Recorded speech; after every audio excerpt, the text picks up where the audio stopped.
Hey, it's Curly, and in Festival Collection 2024, we're getting a brand new wave of Dual Nation cards. We've always had Dual Nation cards, but these were in the form of the Cross Epic support cards, and in terms of the Dual Nation functionality and mechanic, they didn't really do it the best. So this is a second attempt to try that with these way more generic effects for these cards. Each of these cards, they're grade 2. They say that they have to be played from your hand and they cannot activate their effects if they're played during the battle phase.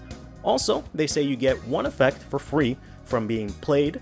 Then you get another effect if you counterblast one. You get a choice of 2 different effects. So for example, we have the Dragon Empire Dark States card who says on place, Soul Charge 1, get 5k. And if you counterblast 1, you can retire a unit or choose a unit from your soul and call it out. We have then the Brandt and Dark States card that says on place, look at the top number of cards equal to the number of set orders you have in your order zone, plus 1, put one of them into soul. Then you can counterblast 1, choose up to 1 set order from your soul, add it to your hand, or choose up to 1 unit card from your soul, add it to your hand. The Brandt Keter Sanctuary card says you choose up to 1 normal unit or 1 order from your drop, put it on the bottom of your deck. Then you counterblast 1, look at the top 5 cards of your deck, choose 1 order, add it to your hand, or choose 1 unit, call it out to the field. The Keter Sanctuary Stoichia card says on place, look at the top card of your deck, leave it there or put it into your drop. Then you can counterblast 1 to either choose a normal order from your drop, add it to your hand, or choose a unit and call it out. And then finally, the Stoichia Dragon Empire card says that on place, you just get a plant token. Then you can counterblast 1, give you the player the ability that all of your rear guards that are played by abilities get plus 5k at the end of the turn, or you can give your Vanguard 5k, 10k if you have 4 or more units. These effects are really generic and should have a wide application of use. But do they really? Let's find out.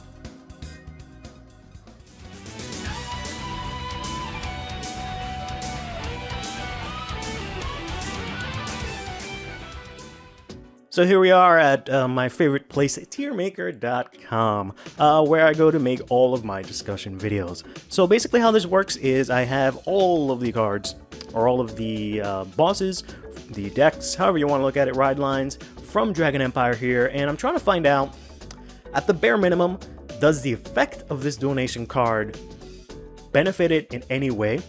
Does it benefit it in a really good way, where it's actually a positive addition to the deck? Benefit it in a way that technically it does, maybe not actually you want to play it, or just it provides it 0 benefit. And to save some time, I already sorted everything out in the tiers that I think they should be. So let's just go ahead and talk through some of my thoughts here.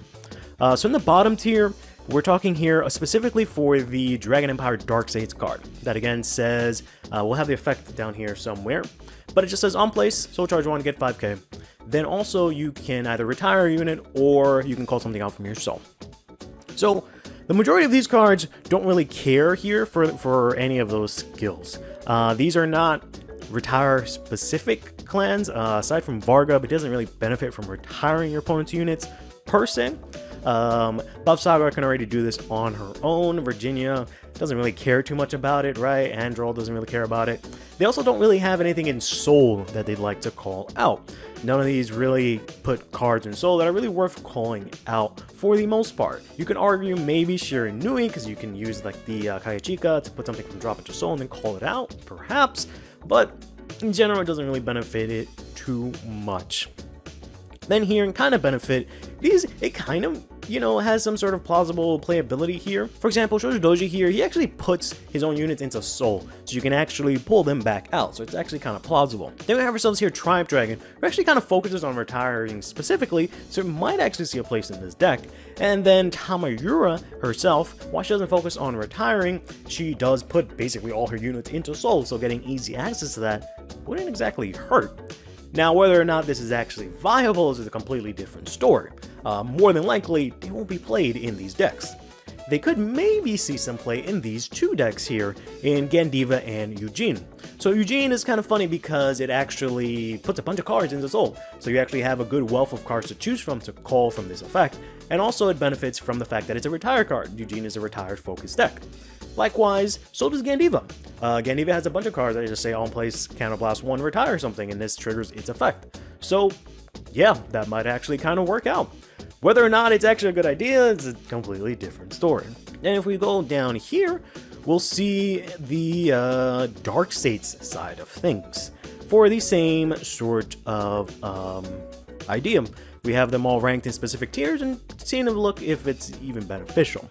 And you would think it would be more beneficial for Dark States, but in actuality, it is not. So a lot of these probably make a lot of sense. Andol can call out cards himself, right? And he also wants specific names. Lukier is already Counterblast 2 in a turn, so I don't think she'll be able to make use of this. And she calls out cards from her soul herself. Viensman's Bruce, you have to have specifically Diabol's cards. Unica specifically usually only has triggers in soul, so you don't really want to call that out. And none of these really care too much about the retire effect either. For these, you know, you can kind of make the benefit for them, like Chaos, for example. On play Soul Charge 1, get 5k for this Rush deck. Works out pretty decently, even if you don't use the rest of these skills. Even then, calling out a Makani from Soul sounds pretty good. You know, and the Retire is kind of whatever. Chronojet can probably make some use of this, especially in the early game, to just get something to on plays Soul Charge 5k. Pretty good. Probably makes a really good column with Swirler as well, if they ever get that back. Barrow can technically benefit from this, right? You can technically play this. Again, Soul Charge 1, get 5k, helps you in the early game, or, you know, on turn 3, can Counterblast 1 to call something from Soul, which you can then use to Soul Charge some more, maybe, if you don't have what you need. Bladmire technically has a free use of CB, since it can, you know, not need CB for its Vanguard skill, and it does selective Soul Charge, so technically I can see this work out. Whether or not it's actually played in these decks in, you know, a good capacity is a different story. But then we have Farbio, who I think is really the only one of these that benefits the most from this donation card, because this is a sort of retire-focused deck, so it likes the retire aspect. It likes specifically higher grades than 1, because it has to reach a specific grade account in Soul, so the fact that it's a grade 2 is pretty good. Soul Charge 5k is also pretty nice, but then also it allows you to call something out from your Soul, which means you can recycle some of your cards that put themselves into Soul. More than likely you won't do this for the Persona Ride card, but you can do this for that 1 grade 3 that lets you countercharge. Granted, this is a Counterblast 2 deck. For every Vanguard attack, this is another Counterblast, but you can call it a Countercharger, I don't know. All that to say is, there are some applications for this donation card, but I can't really make a strong case for actually playing these, just looking at these sort of at face value so far. Then real quickly, we'll go ahead and look at the Brandt Dark States 1, who has an effect that just says on place, you look at the top cards equal to how many set orders you have, plus 1, so then you choose 1, put it into Soul, then you Counterblast 1, choose a set order or a unit, add it to your hand. You know, Dark States has literally 1 set order in the entire nation, and it's in the Festival Collection. And it's generic enough where, you know, it might actually see play, but for the most part, there's nothing that really benefits from this, because there's at most Soul Charge 1. And then add a card from your Soul to hand, which might be decent, but it's restricted to grade 2 or greater, so you can't add like PGs or anything like that. So there are some applications for this. The main one that I can really vouch for here is Chaos, because it does end up Soul Charging its Persona Break Ride card into Soul, and this gives you easy access to this, technically. So that would help out the deck a little bit, possibly. But they already have, I think, the ride skip card, so probably doesn't need this at all. You know, Barrow getting a card from hand, it already has Kagraw that does that, but that kind of effect is, you know, usable in this deck, so maybe. Same sort of argument I made for Bladmire before. He puts selective Soul Charge, so you can actually get some decent cards in there. Doesn't really use Counterblast as much for the most part, so you can maybe make a case for it. Whereas some of these other cards here, not really, right? Aside from the fact that they don't play set orders, they can call stuff out from, you know, by themselves. They don't really benefit from having specific cards in Soul too much, aside from maybe Greedon, but I don't think Greedon really necessitates the need for this. It'd probably rather use all its resources somewhere else, and I don't think it benefits it really enough to warrant even a kind of benefit. Then we look here at the Brandt side of things, and things are a bit brighter here. For the most part, the things that can't play it are usually due to the fact that it's either, you know, due to the heavy counterblast cost, or they just don't have anything in Soul that they really like to call out. Heroes is a strange one, because technically you can put Heroes up here, because they do end up randomly soul charging, so maybe you can pull something out from soul, including your set order. So honestly, maybe I can put heroes up here, even though as a hero player, I'm like, I don't know about that. But you know, other than that, like these here, they kind of benefit from it, right? Getting a set order from soul, not half bad. Getting, you know, looking at the top card, since you play a good amount of set orders in these decks, it makes it a lot more playable to select specific cards, put the soul add to hand, maybe. Graffiti Mask here has, of course, many issues, one of them being that she can't really amass a board or a hand that requires her effect to go off, so being able to add some units to hand is what this deck really needs, so, you know, maybe it'll work out. But the only decks that it really works out in is the most obvious example here, in Vanguard, who literally puts his set orders into soul, so this allows you to very easily fetch those out, and also, you know, Eva, who does about the same thing. She can put her set orders into soul, and this also kind of just gives you the original Eva's effect, where you can counterblast one, look at the top number of cards equal to how many research orders you have, add one to hand. It's kind of basically the same exact thing, to be honest. But as you can see, for the most part, there are some cases that you can make for this donation card, but I can't really put my finger on any of them that heavily benefit it to the point where it's maybe worth playing. Next up, we'll go into Keter Sanctuary here, Keter Sanctuary and Brandt. So this is the one that says, on place, you choose a card, put it on the bottom of your deck, normal unit or order. Then you counterblast one, look at top 5, call out a unit, or add an order to your hand. So it's kind of just Tetrafold, essentially, except for counterblast instead of Soul Blast. For Keter Sanctuary, you would think that this would be splashable in like just about every deck, and you're somewhat right. These guys here, they don't really insanely benefit from that. You know, Thegria can already kind of do this on her own. She doesn't focus on normal orders specifically. Luan literally has an order that allows him to call from drop and plays the Tetrafold. I don't know if he needs another one, specifically since this is Counterblast 3. You know, this already has an order that does that. So, I wouldn't say he's benefited. Bastion doesn't like anything that's not a grade 3 for the vast majority of the case. Then looking here, kind of benefit, kind of makes sense, you know. Lulard already plays that one Minerva order, so it kind of makes sense. We've got these two that also play that order, so it kind of makes sense. You know, maybe Hexer being able to call something out would be kind of nice. Maybe Minerva being able to put back one of her Chamomiles into the deck might be kind of playable. I don't know. But I can say, at the very least, very confidently, I can see it played in these 3 decks really well. I know you guys are looking at me like, what the hell is even this? So this is a promo for Keter Sanctuary, promo boss. It says, if I remember correctly, if you play normal order, all your front row get 5k, and your back row can boost. And also, when it attacks, you counterblast 1, and you look at either top 5 or top 7 to essentially call something out. So,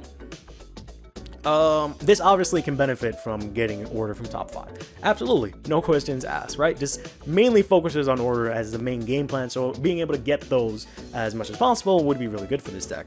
The MLB here is an interesting one because technically MLB doesn't natively use a lot of counterblast, and also it wants to really badly get its Blaster Dark into play, which is kind of the main thing that keeps this deck a bit at bay, is that it needs to get Blaster Dark in order for it to be able to do its triple drive, which makes the deck really threatening. It also specifically needs to get both of them in Soul to, you know, activate its skills and whatnot. So this allows you an easy way to search that out. You know, you can even put them from drop back into deck. Sounds decent enough. And then finally we have the Liel, who literally focuses on calling stuff out from deck with specific names. So you want to use this skill to put back your extra copies of cards, so you can then call her out with Liel's skill. She also doesn't use as much counterblast as some of these other decks, so she might find a place there. I'm sure there's some sort of order that you can play in this deck as well. And, you know, calling from top 5, not that bad. Then we'll go over and look at the Brandt side of things. And, you know, overall, this one's looking pretty decent. So, in terms of what doesn't benefit, it's mainly the things that, for just about counterblast purposes, don't like this. and they also, don't focus on normal orders per se, so I don't benefit about it too much. I think this actually uses normal orders, so maybe we can put this up here. Whereas like these other guys, they don't benefit on normal orders per se, but looking at top 5, get a unit sounds decent enough, as well as look at top 5, add an order sounds pretty good for all of these decks for the most part. Like, it wouldn't hurt. It works really well in these decks, specifically in Rotovisor, who kind of can't do anything unless it has 3 of its arenas in play, and it has no real way to directly search it aside from the ride line, so this gives you an extra way to actually get that out, which is kind of decent. You can refund the cost since the order gives you a way to countercharge, so it's not half bad.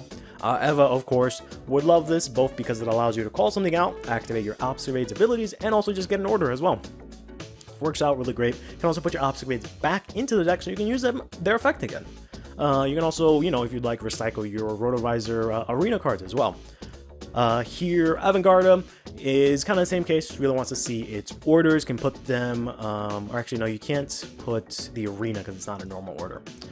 But Vanguard would like to see its orders a lot easier and call out its board. It has no real way to amass a board other than just drawing cards. Brawly, and then this works out pretty well in Arkwright because she kind of wants to put stuff back into deck so she can then call them out again anyways.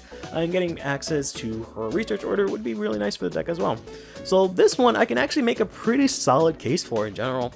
Might actually see some play in some of these decks. Next up, we'll go over the Stoichia Keter Sanctuary 1, who says, look at top card, put it into drop, and then counterblast 1, choose a normal order from your drop, add it to your hand, or choose a unit and call it. So, the usual suspects here, Liel and this guy whose name I don't know how to say, but this focuses on normal orders, so this likes this. Calling something from drop sounds nice. Liel would like to reuse one of her units so that she can then bind it and call something out, so she likes that a lot. MLB, calling out something from drop sounds alright. I don't see why that would be so bad. Calling stuff for drop wouldn't suck in these decks for the most part. I don't see it being the absolute worst thing in the world. Whereas, I don't think it'll benefit any of these decks as much.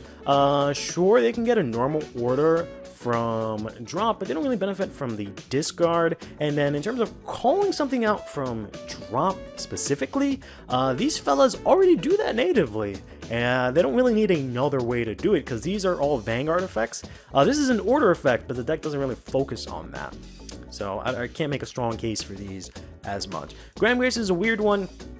I just don't feel like he has the capability to really play normal orders. I've messed around with Graham Grace a lot, and in terms of how counterblast heavy the deck is, and counterblast one call a card, if the donation card maybe got a little bit of power, it would be a little bit more beneficial, but just calling out a card from drop, that's not exactly what Graham Grace needs per se. Then if we look at the Stoichia side of things here, you would think this would be really good in Stoichia, considering that they kind of really, mostly all of them use normal orders for the most part. But they also all already call stuff out from drop to an extent. So strangely enough, Cristianos, who already calls 2 cards from drop, can actually make a good use of this. Because, calling out an extra card is decent. And of course, the effect of calling stuff from drop from Cristianos doesn't work if you call this donation card, which has to be played from hand. But getting the normal order is really good, because even though there's the Prevail Dragon that you can use it to get back your orders, you have to do that at the end of the battle. So you can use this to grab it after you've milled it to add that order back to your hand. So it's actually a decent way to get your Nectar in play. This isn't horrible in Magnolia Elder either, because, on place, counterblast 1 calls something from drop. That's kind of what that deck already does anyway, so it has a bunch of rears that does that. An extra card that does that isn't half bad. And getting normal orders from drop, you can still play this, order version. A lot of people still do that, so that's also pretty decent. Whereas, these guys, this deck focuses on kind of having a full board of specific names, so it might kind of work out there. Getting back your Misty Habitat wouldn't suck either. But it is, restricted in that it has to have specific named cards, so that makes it not be as useful there. Granfia, I don't remember why I put Granfia, to be honest with you. I don't think Granfia really benefits from calling something from drop. I guess it could, benefit from calling something from drop, but I don't think it really cares too much about it, especially since it somewhat focuses on tokens, but not to the extent where it only attacks with tokens. Zorga, I think Zorga would like this. You know, it could make use of this just for the fact of having to bring back a normal order from hand, so they have one for next turn to Alchemagic, or to use that turn to Alchemagic, right? You could argue they already have the Bis Alvis that does this, but this is Bis Alvis that's not locked to grade 3 and doesn't cost soul either. So, Claudine was, you know, would be okay with this. She wants to play that one normal order, that grade 0 order, every single turn essentially, so getting easy access to that, pretty good, right? Whereas like these guys, they don't really need that. Right, Aurora doesn't even use normal orders, neither does really Veleno. They can call stuff out from drop themselves, or, you know, it's just not beneficial to spend your counterblast on that, because it's not intuitive for the game plan. Then, the very last one we'll go over here is the Stoichia Dragon Empire donation card, who says on play, so you get a plant token, then you can counterblast one, you the player, get the ability that all of your rear guards called by an ability get plus 5k. This activates retroactively, so if you called stuff by an ability, then you get this effect, they will get 5k.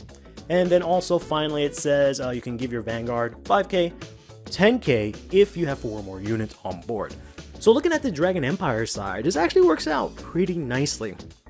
You know, this is the Overlord Nation, so getting a 10k to your standing Vanguard sounds pretty good for the most part, but also the fact that they can give something that gets called by an ability 5k. Like, Granda kind of really likes this because of the fact that it calls out in main phase 2 cards from its soul, call them out by an ability, so you can give them those 5k. So that makes that dragon that can attack from the back row a lot more sizable if you combine it with all the other effects. As well as getting a plant token in the early game to give this deck some sort of early game pressure, not half bad. And you're gonna see me say that for basically all of these, getting a plant token is pretty decent, right? You know, Virginia here focuses specifically on, you know, grade 2 rush and like rushing early game, so this will work out really well in this deck. And ironically, this would actually not be half bad in Vermilion, just because of the fact that this is a big Vanguard swing that can attack multiple targets. So making this bigger wouldn't be half bad, honestly. It doesn't call out from an ability, but it does have the Rising Phoenix that can call itself out from an ability. I believe it already gives itself 5k, so now we get another 5k on top of that. So, alright. And then Eugene, you know, getting a token that you can call out and rest instead of one of your other units, not half bad. The fact that it can literally call out a full board with its skill and they all get plus 5, not half bad. And this can also restand, so having that get 10k, also not half bad. The requirement to have 4 or more units is super easy because the Vanguard's a unit, that's 1. You call out this little lettuce guy, that's 2, and then that calls out a token, that's 3. You literally just have to play one other card and you can give your Vanguard plus 10k. You know, Tram Dragon is a Vanguard focused deck for the most part, as is Varga, as is Overlord, as is Zedlands, right? So plus 10k, not half bad. You know, this calls stuff out from deck with an ability. This, I'm pretty sure if you dominate a unit, it will get the 5k as well. So this actually works out pretty decently. And this can also call stuff out by an ability. So, you know, works out pretty decently.